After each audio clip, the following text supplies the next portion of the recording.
Aleluya. Pueden sentarse, por favor. Gracias. Qué hermoso es nuestro Señor. Estamos muy agradecidos con Dios por todo lo que Él hace en nuestras vidas, en nuestras familias, en la iglesia también.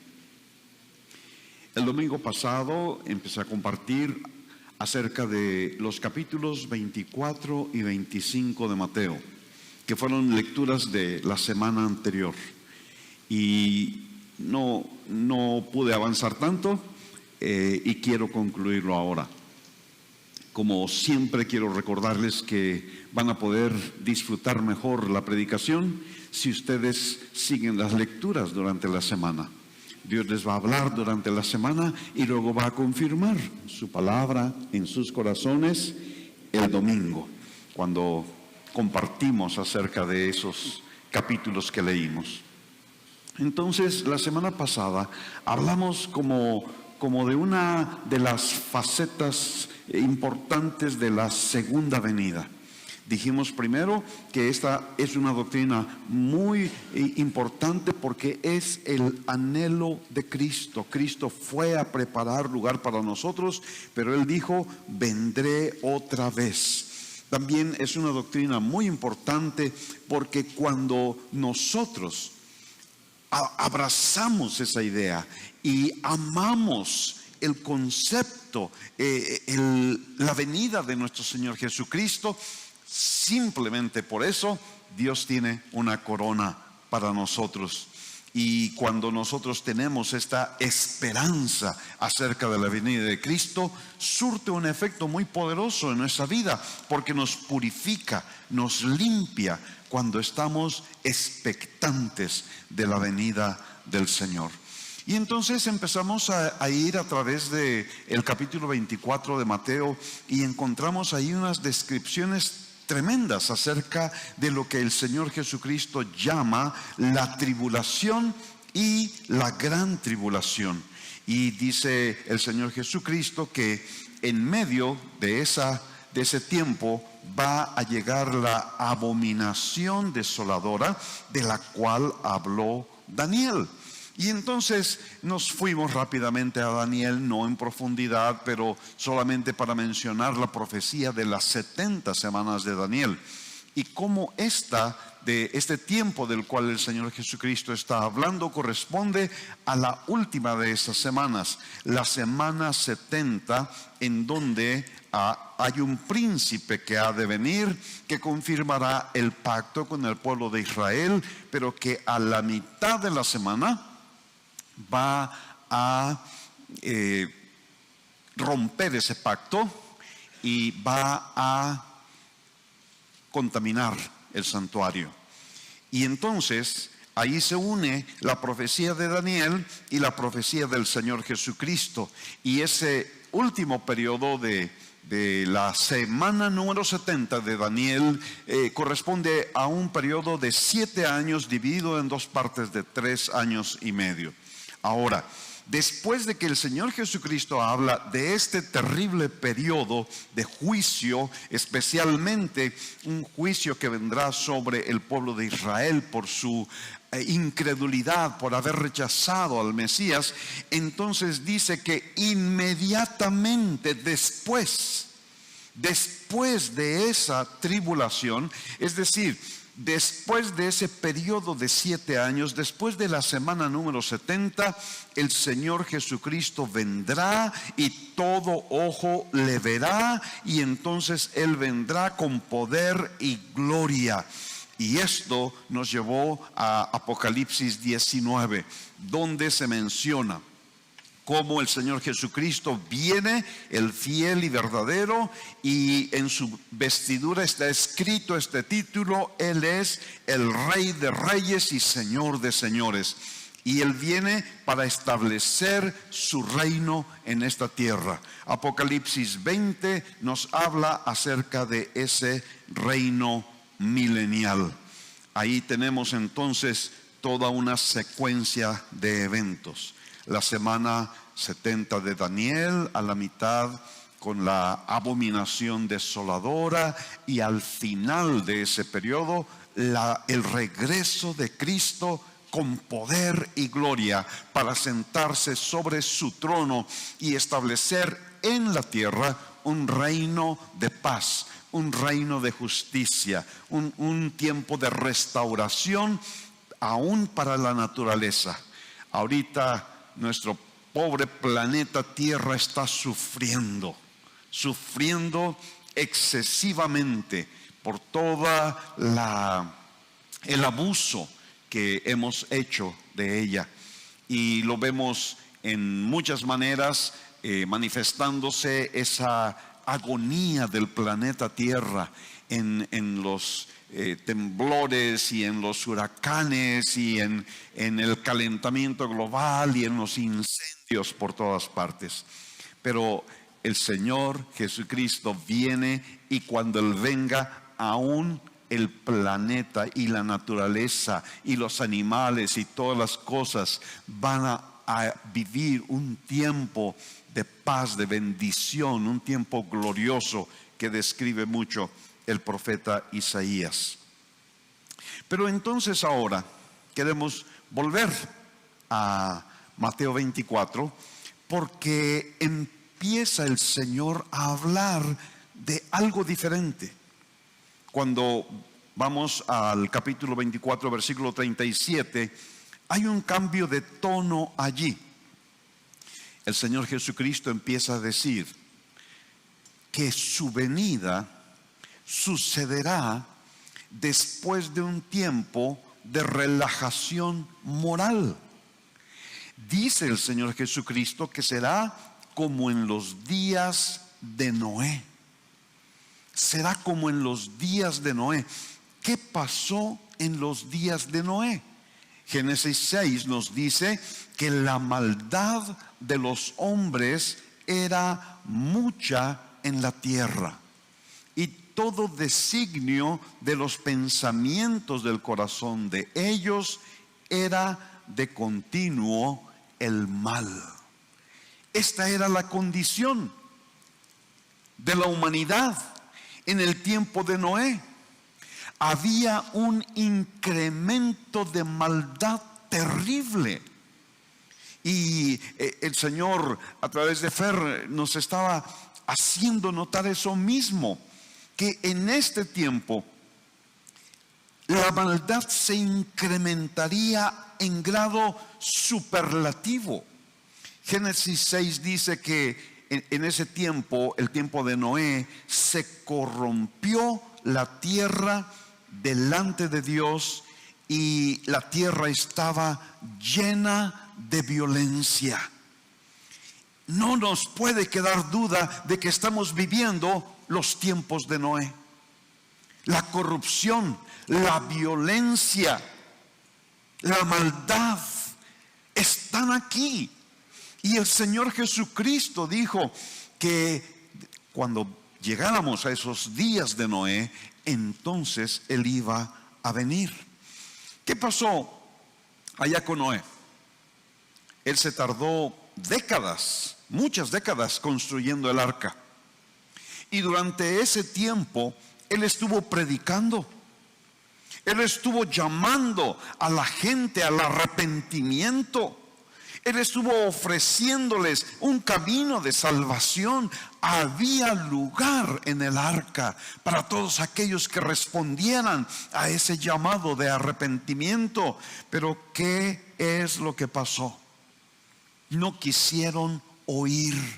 Ellos no entendieron la gravedad de su situación espiritual. Ellos no recibieron el mensaje y no fueron salvos. Ellos prefirieron seguir en sus caminos de maldad. Cualquier parecido con nuestra realidad actual no es mera coincidencia. Esto es la realidad de lo que estamos viviendo. Esto es lo que estamos viendo alrededor de nosotros. Junto con este incremento de maldad, hay un endurecimiento en el corazón de la gente. Hay un endurecimiento que les lleva a pensar, no, son tonterías, son cuentos, son fábulas. Esos cristianos locos se han inventado todo esto. Vamos a vivir, vamos a gozar, vamos a seguir en nuestros caminos de maldad. Cristo lo dijo así: por haberse multiplicado la maldad, el amor de muchos se enfriará. Como en los días de Noé, la maldad, la corrupción y la violencia han llegado hoy a niveles inconcebibles. Hoy los carteles están robando, secuestrando niños y niñas para entrenarlos en los caminos de maldad. Las niñas para venderlas, los niños para entrenarlos hasta convertirlos en asesinos despiadados. Recientemente unos jóvenes fueron secuestrados en el estado de Jalisco, y eso dio lugar a que muchas cosas empezaran a salir a la luz de cómo estos malvados están agarrando a esos niños y están arrancándoles los sentimientos, entrenándolos para asesinar sin misericordia. Esto es lo que está sucediendo en nuestros días.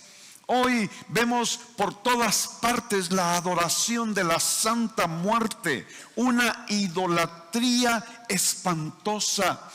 Ese culto, esa adoración surgió en la Ciudad de México, en un barrio que lo conocen como el barrio Bravo, un barrio súper difícil. Si entras ahí, dicen que ellos te pueden robar los calcetines y ni cuenta te das. Es un barrio lleno de corrupción y de violencia. Allí nació el culto a la Santa Muerte. Hoy ese culto tiene 12 millones de seguidores, no solo en México, sino en otros países. Para que tengan una idea de lo que eso significa, en México, de acuerdo al censo, hay menos de 10 millones de cristianos evangélicos. O sea que el culto de la Santa Muerte está ganándonos, está atrapando más seguidores, está ganando más adoradores. Esto es el nivel de maldad en el que estamos viviendo. Hoy la pornografía es uno de los negocios más redituables del mundo, quizá solo después del narcotráfico. Y ese negocio nefasto, malvado, perverso de la pornografía está destruyendo niños, niñas, jóvenes, señoritas, familias, matrimonios. Está destruyendo la sociedad. Junto con eso tenemos la confusión de géneros y el desenfreno de la sexualidad fomentada por poderosos grupos de interés, incluso fomentada por gobiernos. ¿Qué es lo que está pasando con nuestros libros de texto gratuitos este año? Les leo un párrafo que viene en nuestros libros de texto gratuitos.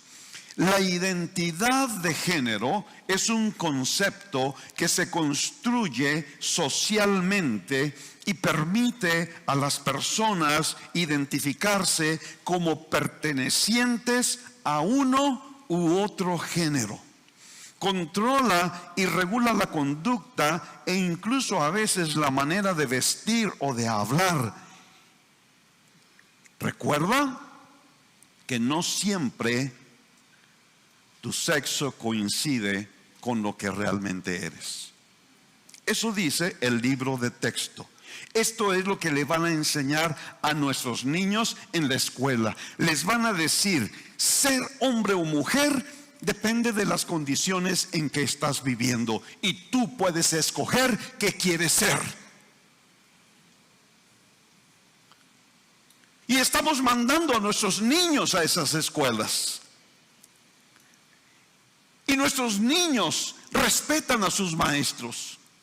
Nuestros niños ven a sus maestros como una figura de autoridad, como alguien que sabe lo que está diciendo. Le van a creer. Y luego esos niños van a llegar a casa y van a decir: ya no soy niño, ahora soy niña. Contra eso estamos luchando. Contra esos niveles de maldad estamos luchando. Tenemos que estar conscientes de eso.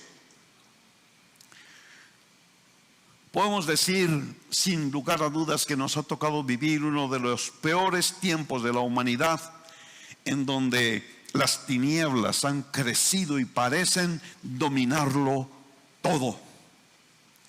Pero no nos podemos quedar allí.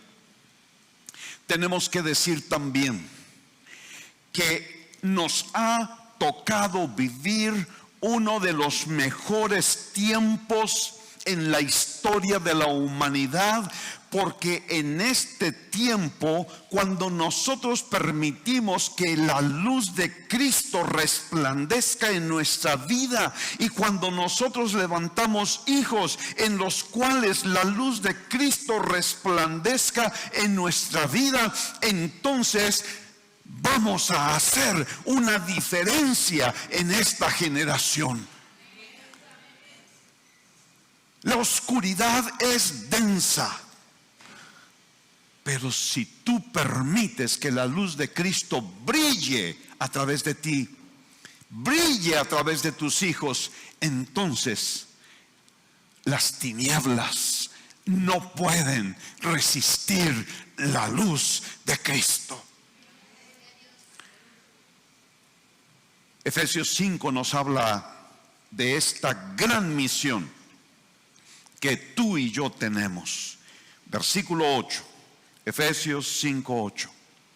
Porque en otro tiempo erais tinieblas, mas ahora sois luz en el Señor. Andad como hijos de luz, porque el fruto del Espíritu es en toda bondad, justicia y verdad, comprobando lo que es agradable al Señor, y no participéis de las obras infructuosas de las tinieblas, sino más bien reprendedlas.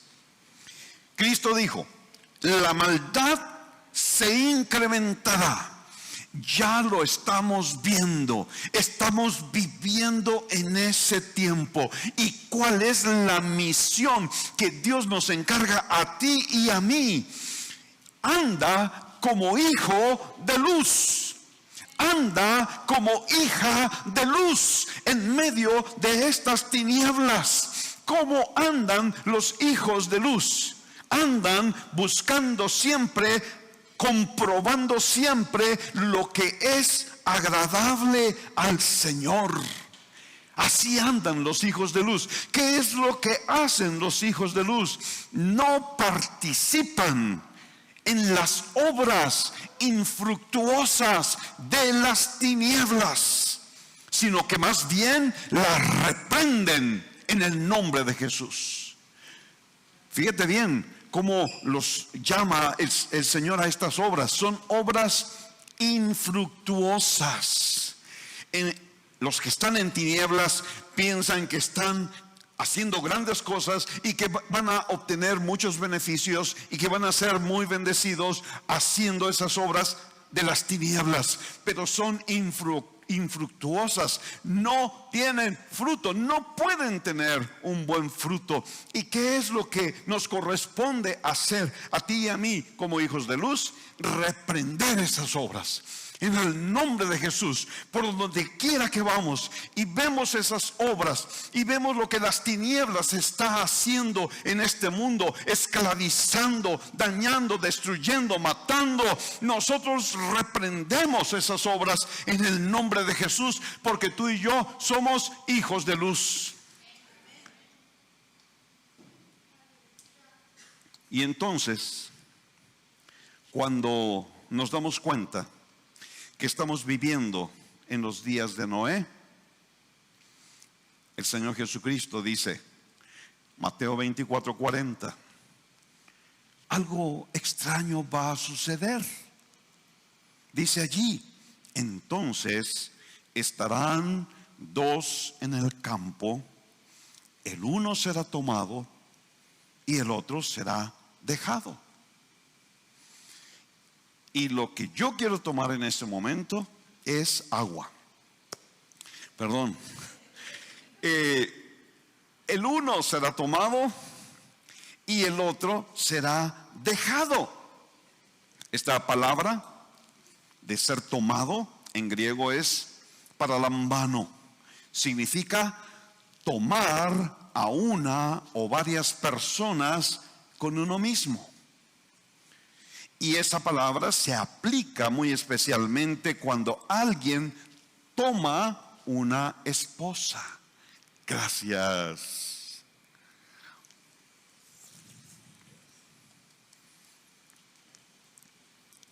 Entonces, el uno será tomado, el otro será dejado.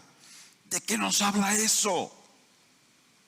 Ahora, después que Cristo dijo eso, ahí en Mateo 24, nos dice que debemos velar, debemos estar vigilantes, debemos estar preparados, esperando que Él venga en cualquier momento.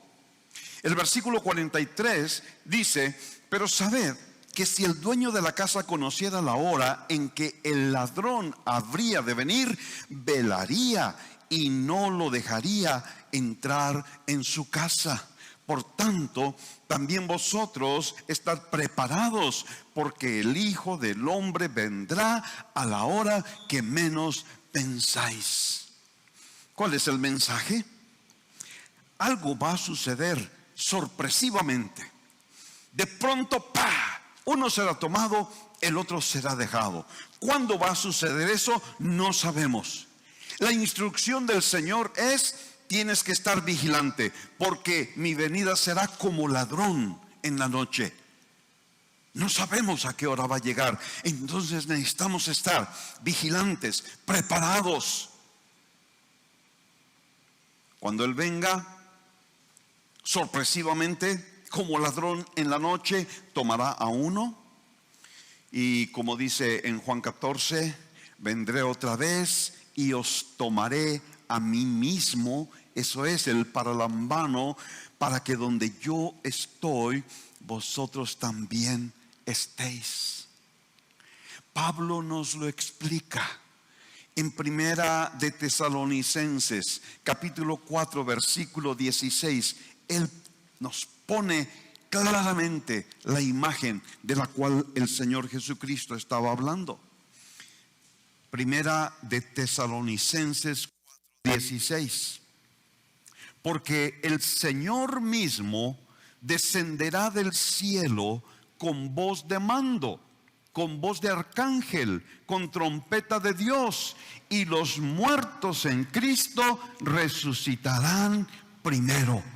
Luego nosotros, los que vivimos, los que hayamos quedado, seremos arrebatados juntamente con ellos para recibir al Señor en las nubes, y así estaremos siempre con el Señor. Esto es otra faceta de la venida del Señor Jesucristo. La que habíamos mencionado, el Señor Jesucristo viene con poder y gloria para sentarse en su trono y establecer su reino en esta tierra.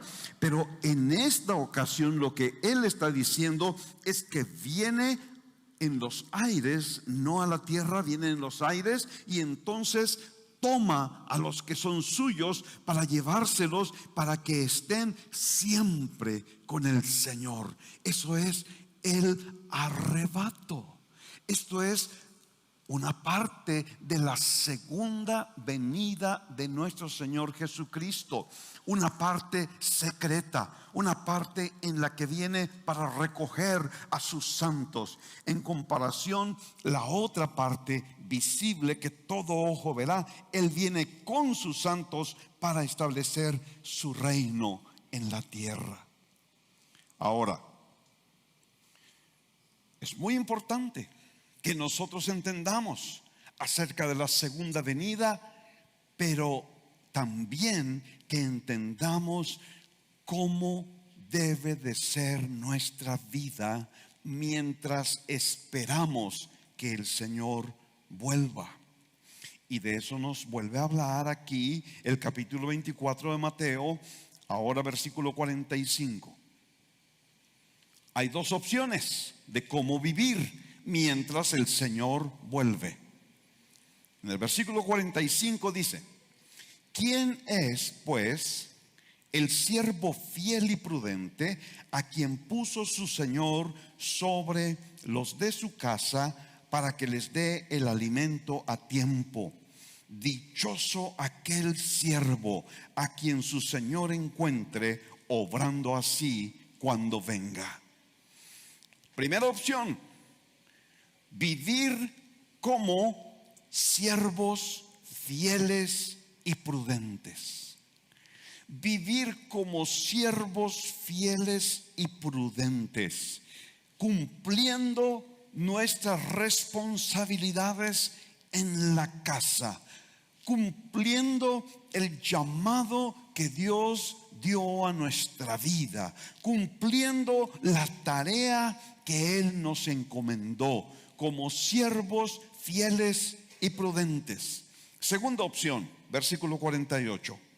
Pero si otro siervo es malo y piensa en su interior: mi Señor se retrasa en venir, el siervo malo dice: no, hombre, ya estamos en el año 2023 y el Señor no ha venido. Quizás se tarde otros 2000. Entonces, como se va a tardar en venir, vivamos, disfrutemos, vamos a hacer lo que nos gusta, vamos a probar a ver a qué sabe el lodito del mundo. Ya después tendremos tiempo para portarnos bien.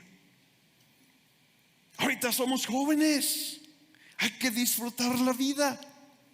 Cuando estemos viejitos, ya como el pastor, 66 años, pues ahí le dedicamos algo de tiempo al Señor. Ya chimuelitos y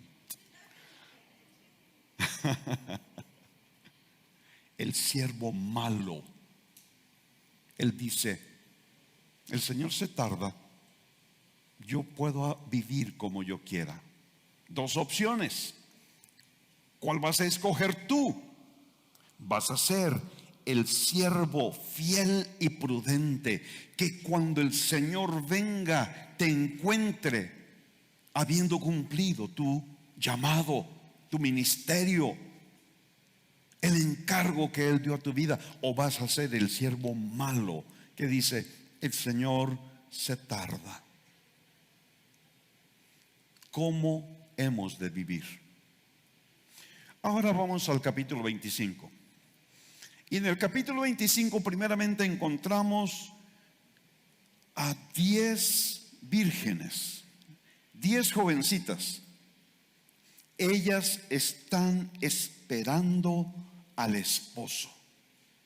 El versículo 1 dice así: entonces el reino de los cielos será semejante a 10 vírgenes que, tomando sus lámparas, salieron a recibir al esposo.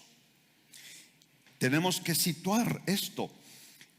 El Señor Jesucristo está hablando de su venida, está hablando de cómo debemos nosotros de vivir en esta tierra mientras esperamos su venida. Si vamos a ser siervos fieles y prudentes o vamos a ser siervos malos, es nuestra elección. Y entonces dice: 10 vírgenes estaban esperando al esposo.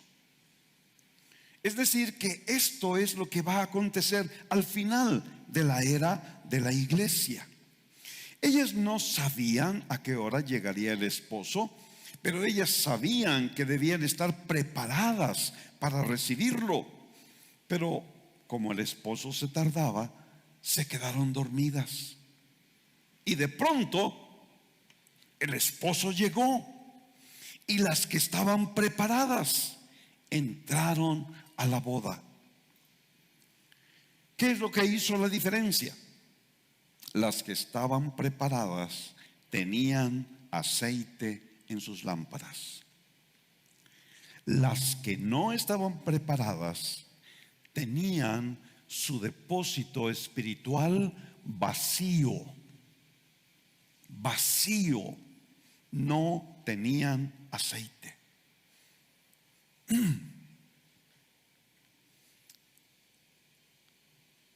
Las vírgenes insensatas dijeron: hay tiempo, ahorita puedo llenar mi vida de las cositas del mundo tan lindas. Las vírgenes insensatas dijeron: lo espiritual es aburrido. Las cosas del mundo son excitantes. Y entonces las insensatas llenaron su vida de mundo, pero su recipiente espiritual estaba vacío.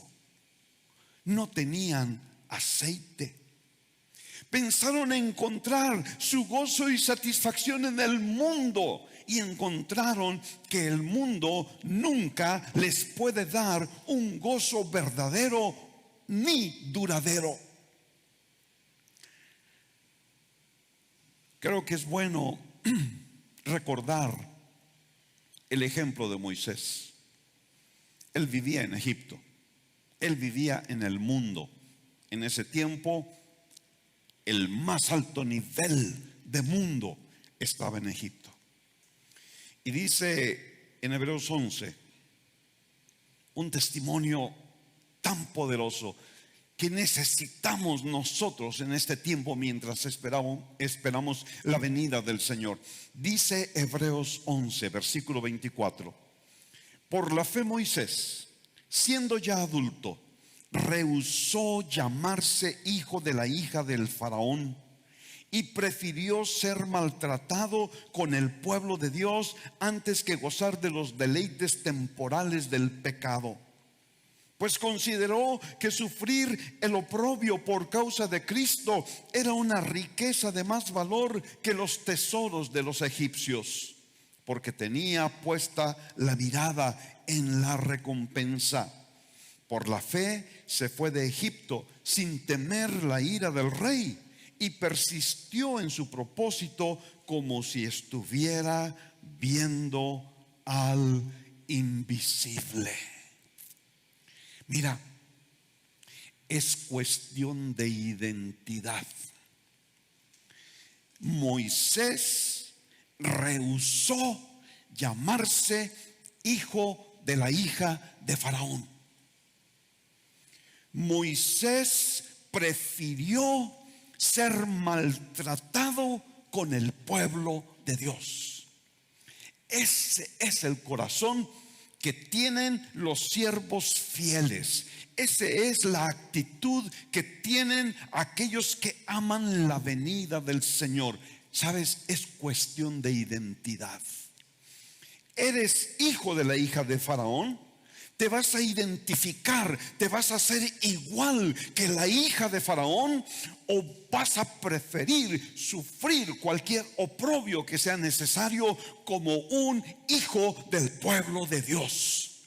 ¿Cuál es tu identidad? ¿Con quién te identificas mejor? ¿Con quién concuerdas? ¿Con quién te sientes más cómodo? ¿Con la hija del faraón o con el pueblo de Dios? Esa es tu elección.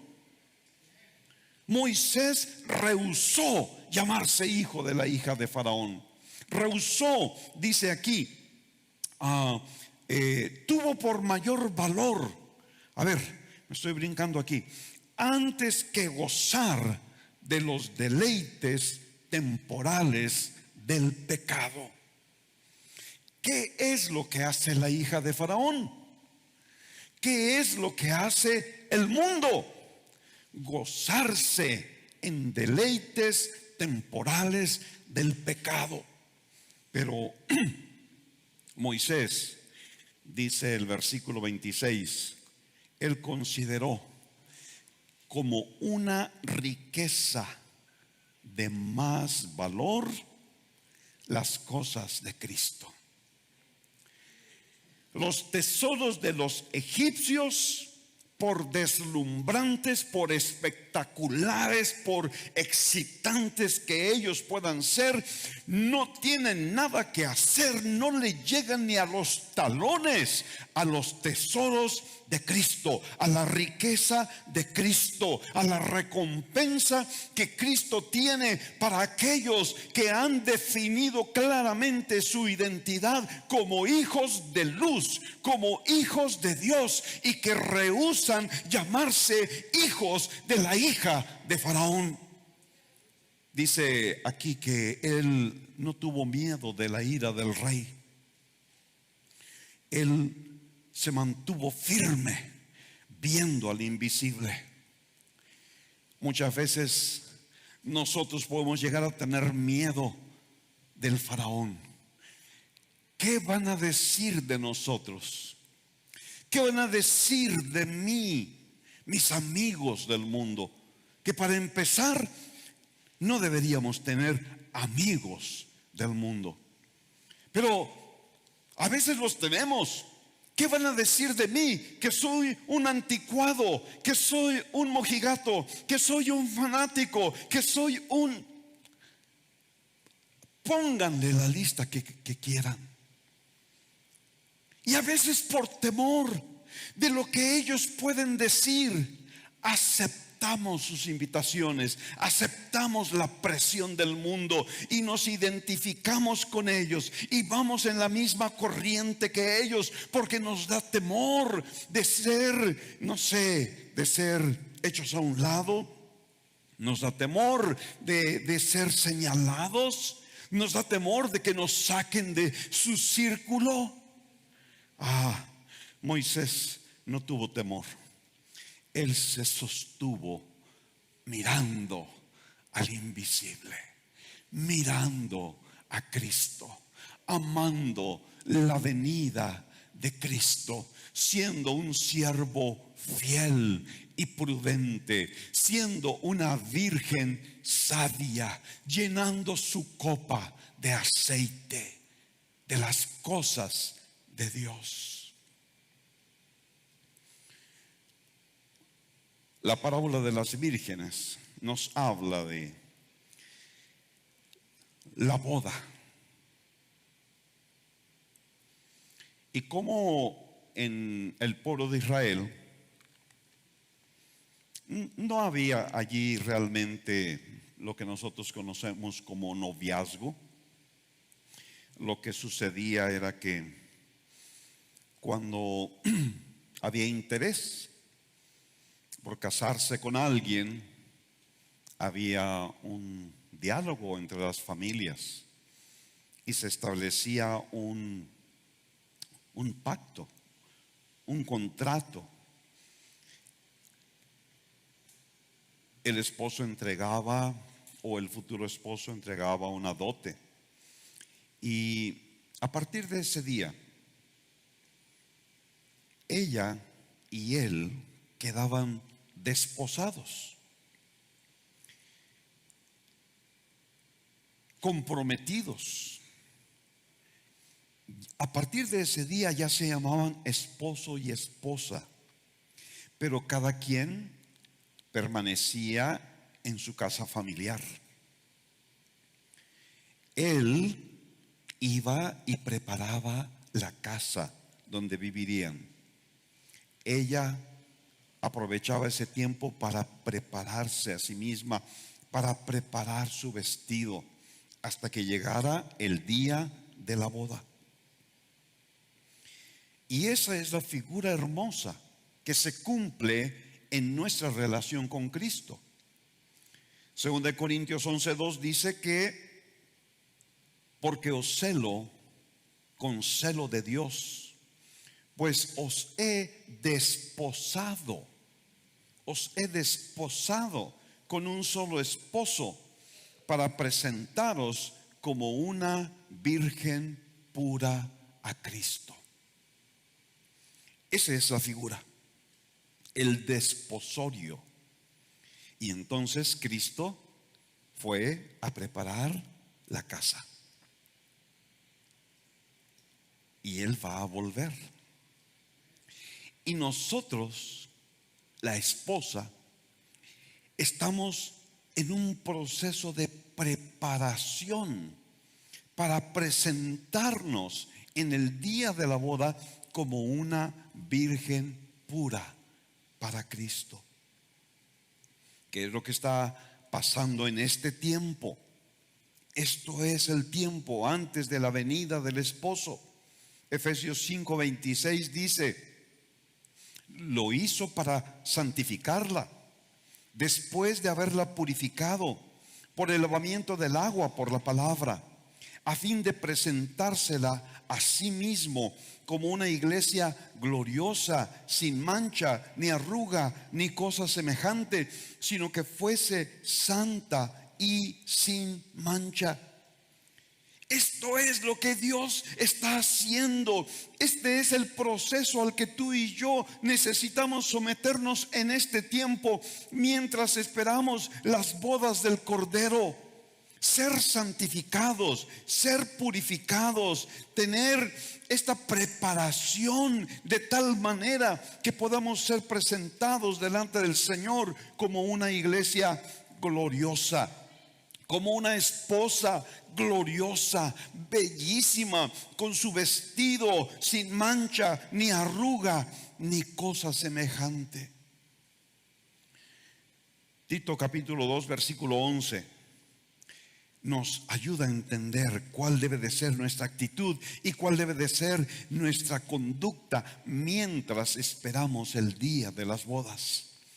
Tito 2:11: porque la gracia de Dios se ha manifestado para salvación a todos los hombres, enseñándonos que, renunciando a la impiedad y a los deseos mundanos, vivamos en este siglo sobria, justa y piadosamente, aguardando la esperanza bienaventurada y la manifestación gloriosa de nuestro Dios y Salvador Jesucristo, quien se dio a sí mismo por nosotros para redimirnos de toda iniquidad y purificar para sí un pueblo propio, celoso de buenas obras.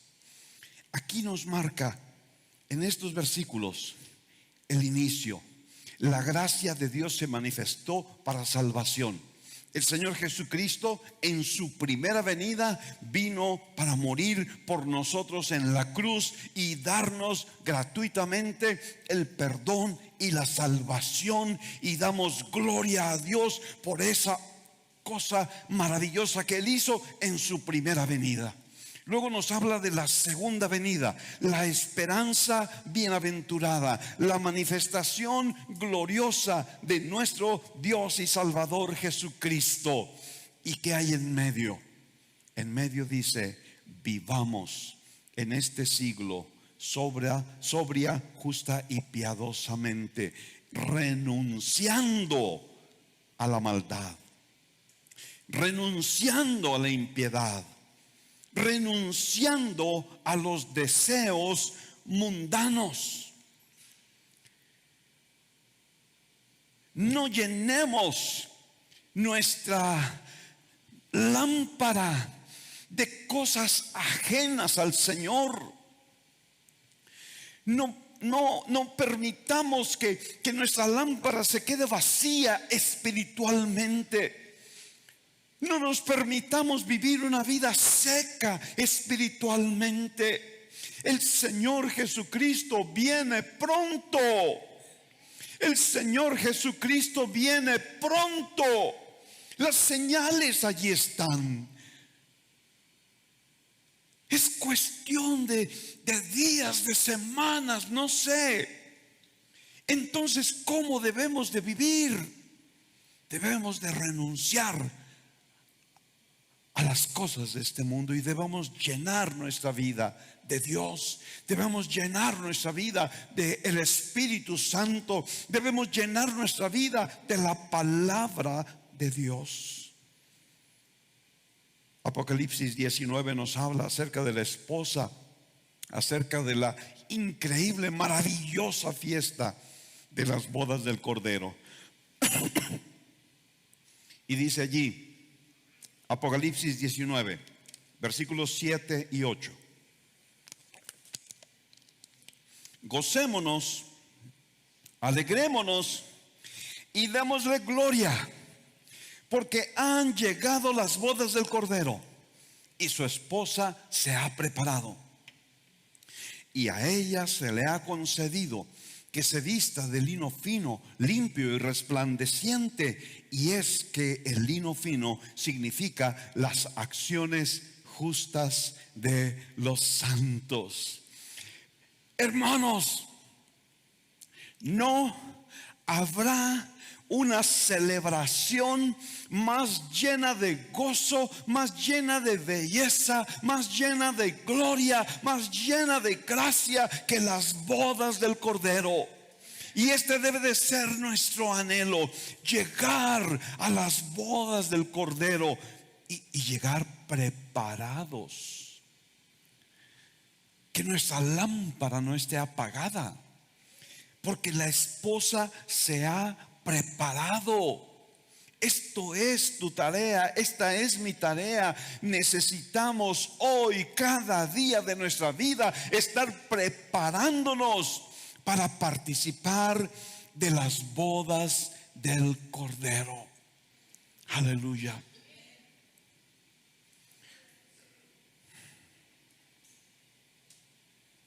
La última parte que quiero compartirles de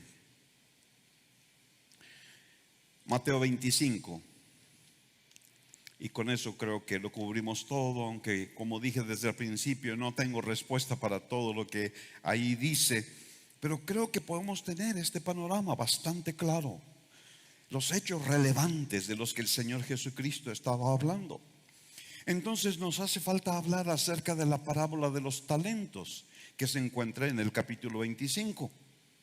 El Señor les deja sus bienes a sus siervos y se va lejos.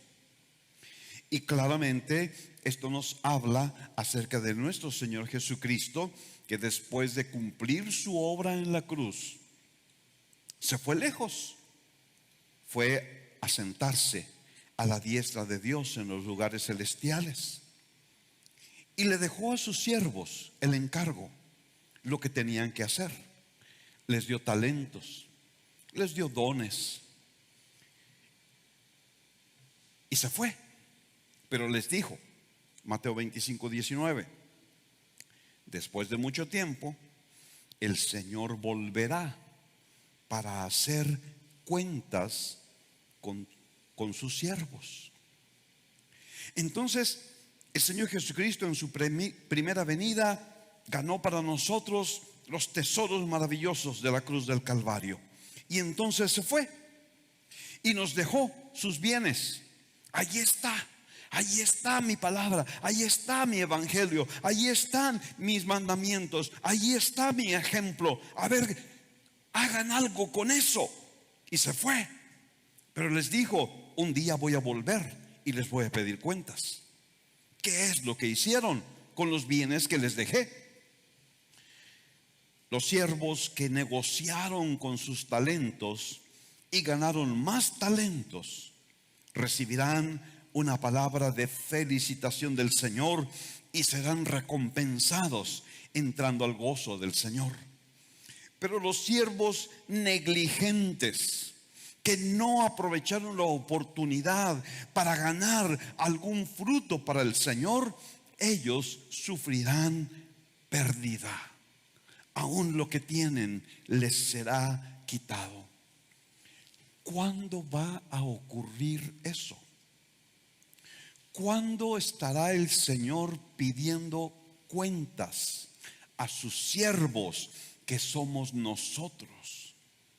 Cada uno de nosotros hemos recibido del Señor sus bienes.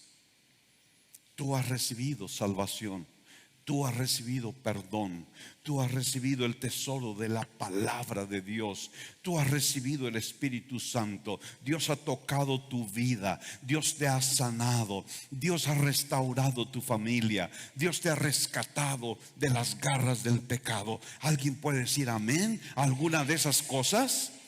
El Señor te ha dado sus bienes. El Señor te ha dado encomienda. El Señor te ha dado un llamado. El Señor te ha dado un ministerio. El Señor ha puesto una carga en tu corazón de lo que quiere que tú hagas, de cómo quiere el Señor que tú le sirvas. Y la pregunta es: ¿qué has hecho con los bienes que el Señor te ha encomendado? ¿Y cuándo vamos a tener que rendir cuentas al Señor acerca de esas cosas? Ese cuándo o ese qué se llama el tribunal de Cristo.